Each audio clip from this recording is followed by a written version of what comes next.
Pernahkah Anda merasakan bahwa jauh di dalam diri Anda, ada sesuatu yang selalu tahu sebuah kebenaran yang lebih dalam, meskipun dunia di sekitar Anda mencoba meredam perasaan itu? Mungkin sepanjang hidup, Anda sering merasa seolah-olah tidak sepenuhnya cocok dengan lingkungan sekitar, seperti ada sesuatu yang suci yang memanggil dari dalam diri Anda, menunggu untuk dikenali kembali. Perasaan itu bukanlah khayalan. Itu adalah panggilan halus yang hidup di dalam jiwa Anda, getaran kuno yang hanya bisa dirasakan oleh mereka yang siap. Selama berabad-abad, panggilan ini telah dibungkam, dilupakan, tertutup oleh ketakutan, kebisingan, dan kesibukan dunia. Namun sekarang, sesuatu sedang bergeser. Apa yang dulunya hanya bisikan, kini mulai terdengar lebih jelas. Ini bukan tentang agama, bukan kepercayaan, dan bukan pula dongeng. Ini adalah perjalanan kembali ke dalam diri sendiri, mengingat siapa Anda sebenarnya. Teknik ini, yang sering disebut sebagai terlarang, bukan karena berbahaya, tetapi karena memiliki kekuatan untuk membangkitkan. Ketika Anda merasakannya, Anda tidak bisa lagi berpura-pura tidak tahu. Anda tidak bisa lagi hidup dalam tidur. Teknik ini tidak tertulis di buku manapun, tidak diajarkan dengan kata-kata. Ia diturunkan melalui keheningan, melalui getaran dari satu jiwa ke jiwa lainnya. Dan jika Anda sedang mendengarkan pesan ini sekarang, mungkin karena jiwa Anda sudah siap untuk mengingat, siap untuk melepaskan apa yang palsu dan kembali kepada esensi sejati Anda. Jika Anda merasakan sesuatu yang dalam saat mendengarkan ini, silakan tekan tombol berlangganan di bawah agar Anda tidak ketinggalan pesan-pesan penting berikutnya untuk kesehatan dan kehidupan Anda. Tulis di kolom komentar satu kata yang menggambarkan perasaan Anda. Bisa ingat, panggilan, atau apapun yang muncul di hati Anda. Jangan lupa untuk menyukai dan membagikan video ini kepada orang-orang yang Anda sayangi. Dan tetap bersama saya hingga akhir, karena ada pesan penting yang akan saya sampaikan. Sebuah pesan yang bisa mengubah cara Anda melihat diri Anda sendiri dan dunia di sekitar Anda. Jika mengingat siapa diri kita sebenarnya adalah kebebasan terbesar, maka melupakan pastilah pengorbanan yang paling menyakitkan. Namun di balik rasa sakit itu, tersembunyi sebuah misteri yang tidak banyak orang pahami. Lupa bukanlah hukuman. Itu adalah bagian dari perjalanan suci, jatuhnya cahaya ilahi ke dalam tubuh manusia. Jiwa Anda tidak jatuh karena kesalahan. Ia turun ke dunia ini dengan kesadaran penuh, membawa tujuan dan janji bahwa suatu hari ia akan bangkit kembali. Bukan melalui paksaan tetapi melalui getaran. Bangsa Mesir kuno mengetahuinya. Para guru Veda mengetahuinya. Para inisiat Orfik pun mengajarkannya. Di berbagai tempat, di zaman yang berbeda, meskipun tidak saling mengenal atau berkomunikasi, semua budaya ini menggemakan satu kebenaran yang sama. Umat manusia telah tenggelam dalam amnesia spiritual. Bukan hanya lupa secara pikiran, tetapi lupa pada tingkat jiwa. Mereka menggambarkan cahaya yang meredup saat memasuki tubuh, cahaya suci yang terperangkap di balik kulit, cerita, dan struktur identitas palsu. Tapi tubuh bukanlah musuh. Tubuh adalah tirai, ujian, ruang suci tempat jiwa tertidur hingga saatnya tiba untuk terbangun. Dan apa yang menyebabkan kita lupa? Bukan hanya waktu atau trauma, tetapi lapisan demi lapisan identitas palsu yang diwariskan dari luar. Anda terlalu sensitif, tidak cukup baik, terlalu emosional, tidak pantas. Itu semua bukanlah suara hati Anda. Itu adalah suara luar, gema ketakutan yang menyamar sebagai kepribadian. Dan semakin lama, semua itu mulai menutupi cahaya sejati Anda. Anda mulai percaya bahwa sangkar itu adalah rumah Anda, bahwa topeng itu adalah diri Anda. Tetapi kebenaran sejati tidak pernah benar-benar hilang. Ia hanya tertutup, seperti benih yang terkubur di bawah es, menunggu cahaya matahari kembali. Dan kini cahaya itu mulai mendekat. Tapi ia tidak datang melalui kata-kata atau logika. Ia hanya bisa membangunkan Anda ketika Anda mulai mempertanyakan, bukan hanya dunia di luar, tapi cerita-cerita lama yang membentuk diri Anda. Disitulah persiapan suci dimulai. Karena sebelum jiwa bisa mengingat siapa dirinya, ia harus terlebih dahulu melihat siapa dirinya bukan. Ketika jiwa mulai mempertanyakan ilusi yang selama ini diyakininya sebagai kenyataan, sesuatu yang sangat kuno mulai bergerak di dalam diri. Namun ini bukanlah kebangkitan yang lembut, ini adalah momen yang mengguncang. Sebuah robekan terjadi di balik tirai yang selama ini melindungi Anda dari diri Anda sendiri. Itulah sebabnya para leluhur menjaga proses ini dengan kesungguhan dan rasa hormat. Karena mengingat siapa diri Anda sesungguhnya bukanlah sesuatu yang pasif, itu menuntut keberanian, ketulusan, dan pengorbanan. Ritual sejati, yang dilakukan dalam keheningan jauh dari hiruk-pikuk dunia, tidak pernah tentang kata-kata atau pertunjukan spiritual. Ritual itu adalah tentang kematian, bukan secara fisik, tetapi kematian dari diri palsu. Di dalam kuil-kuil Mesir, di ruang meditasi Veda, dan di tempat suci para inisiat Orfik, para pencari kebenaran tidak diajari siapa mereka. Sebaliknya, mereka dilucuti dari semua yang bukan diri mereka. Proses ini begitu mendalam sehingga kesadaran mereka lepas dari tubuh, melintasi dimensi yang melampaui pikiran, identitas, dan cerita. Tidak ada guru yang memberi jawaban. Hanya ada getaran, simbol, dan keheningan. Dan dalam keheningan itulah sesuatu yang luar biasa terjadi. Mereka tidak mengingat sebagai murid yang menerima pelajaran. Mereka mengingat sebagai jiwa yang mengambil kembali apa yang selalu menjadi miliknya.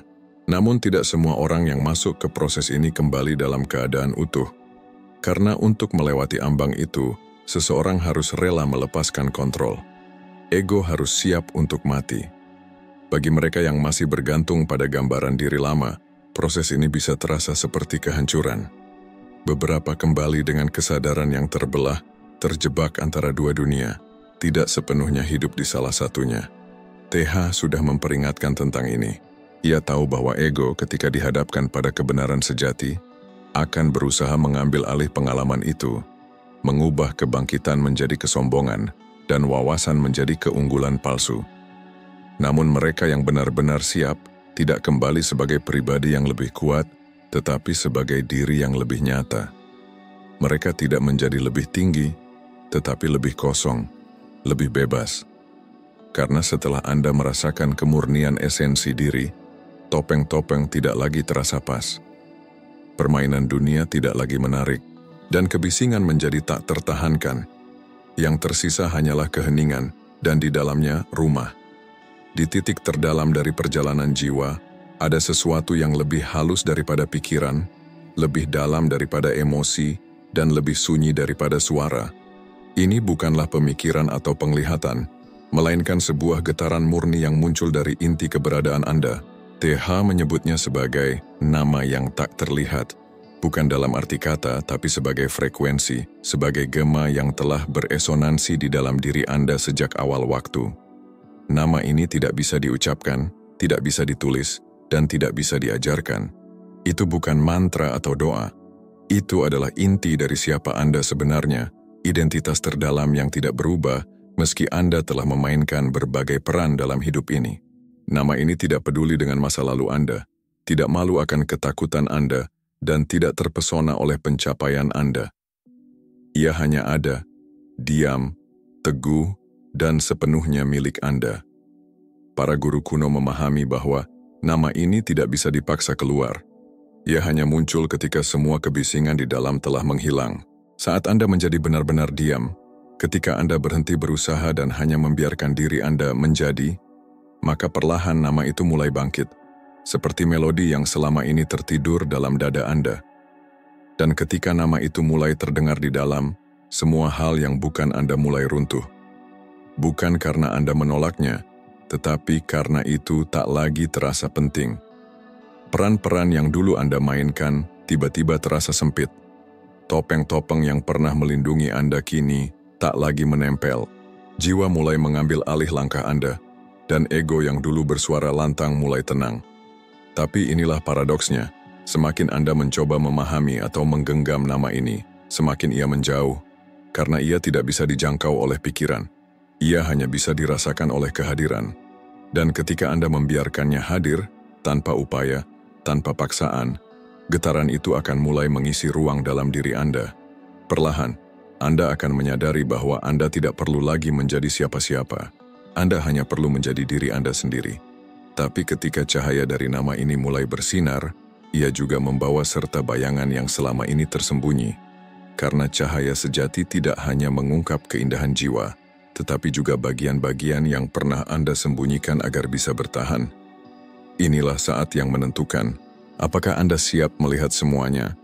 Bukan untuk dihakimi, tetapi untuk disembuhkan. Ketika nama tak terlihat itu mulai bergetar di dalam diri Anda, bukan hanya cahaya jiwa yang muncul, tetapi juga semua lapisan yang selama ini menutupinya. Luka-luka lama, ketakutan yang tak pernah diungkapkan, dan peran-peran palsu yang Anda kenakan demi diterima mulai terangkat ke permukaan. Cahaya sejati tidak memilih apa yang ingin ia lihat. Ia menerangi segalanya. Dan disinilah banyak pencari merasa gentar. Mereka ingin mengingat siapa mereka sebenarnya, tetapi enggan untuk menghadapi apa yang telah mereka kubur demi bertahan. Namun TH telah menjelaskan dengan sangat jelas. Pengingatan sejati bukanlah selektif. Ia tidak hanya membangunkan keindahan jiwa Anda, tetapi juga kebenarannya. Dan kebenaran saat bangkit tidak meminta izin. Ia muncul apa adanya. Ketakutan lama kembali terasa. Keyakinan masa kecil yang dulu tidak pernah dipertanyakan kini mulai runtuh. Suara yang selama ini membisikkan bahwa Anda tidak cukup baik, kini terdengar jelas, tetapi tidak lagi meyakinkan. Semuanya mulai naik ke permukaan, bukan untuk menyiksa Anda, tetapi untuk disucikan, untuk dikembalikan ke dalam cahaya. Namun ego tidak tinggal diam. Ia panik karena kehilangan kendali. Ia mencoba mempertahankan identitas lama yang dibangun atas dasar pengakuan, pembandingan, dan pencapaian. Dan ketika ia sadar bahwa ia tidak lagi berada di pusat, ia mulai melawan. Perlawanan ini bisa muncul dalam bentuk kebingungan, rasa sakit emosional, atau keinginan untuk kembali ke kenyamanan lama. Tapi TH memberi peringatan. Penderitaan hanya bertahan ketika kita menolak. Ketika kita merangkul apa yang muncul, rasa sakit berubah menjadi transformasi. Dinding-dinding yang dulu membatasi menjadi jembatan. Luka menjadi pintu masuk menuju pemulihan. Dan perlahan, sesuatu yang luar biasa mulai terjadi. Pikiran yang dulu memimpin mulai melunak. Ego yang dulu keras kini menjadi diam. Dan dalam keheningan yang mengikuti, jiwa mulai memimpin. Bukan dengan perintah, bukan dengan rasa takut, tetapi dengan kehadiran. Sebuah pengetahuan batin yang tidak butuh penjelasan, yang mengalir bukan dari pikiran, tapi dari kebenaran itu sendiri. Namun ini bukan akhir perjalanan. Ini adalah awal dari ujian sejati. Karena setelah Anda mengingat siapa diri Anda, tantangan terbesar pun muncul. Bisakah Anda benar-benar hidup dari tempat itu, meski dunia terus berusaha membuat Anda lupa? Akan datang suatu saat ketika pengingatan bukan lagi sekadar momen kesadaran, tetapi menjadi cara hidup. Sebuah arus diam yang mengalir di balik setiap kata, setiap tindakan, dan setiap napas.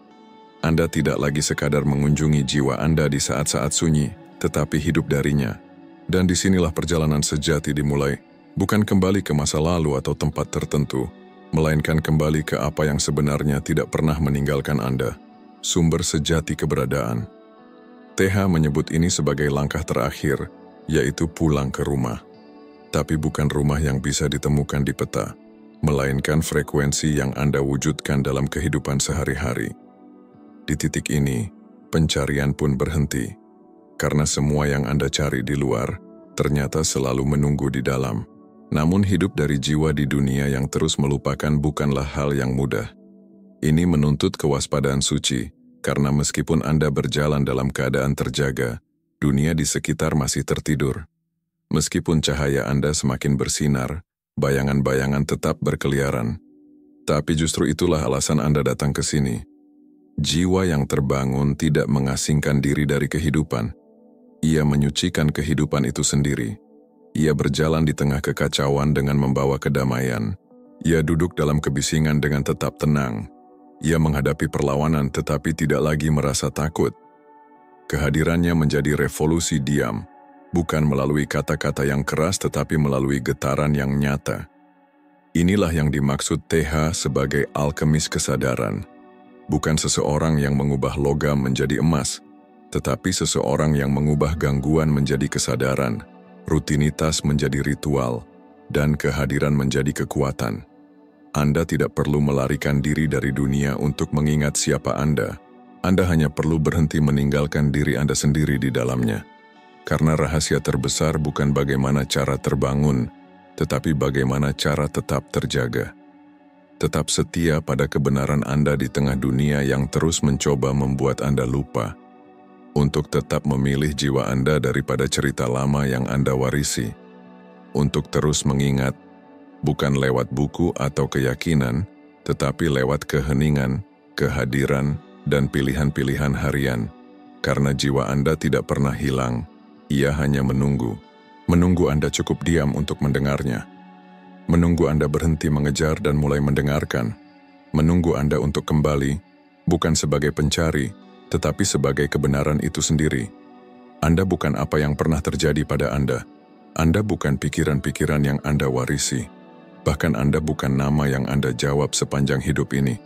Anda adalah suara di balik semua suara, kehadiran di balik semua bentuk, pengetahuan yang tak bisa diajarkan, hanya bisa diingat. Dan sekarang, setelah Anda mengingat, perjalanan sejati baru saja dimulai.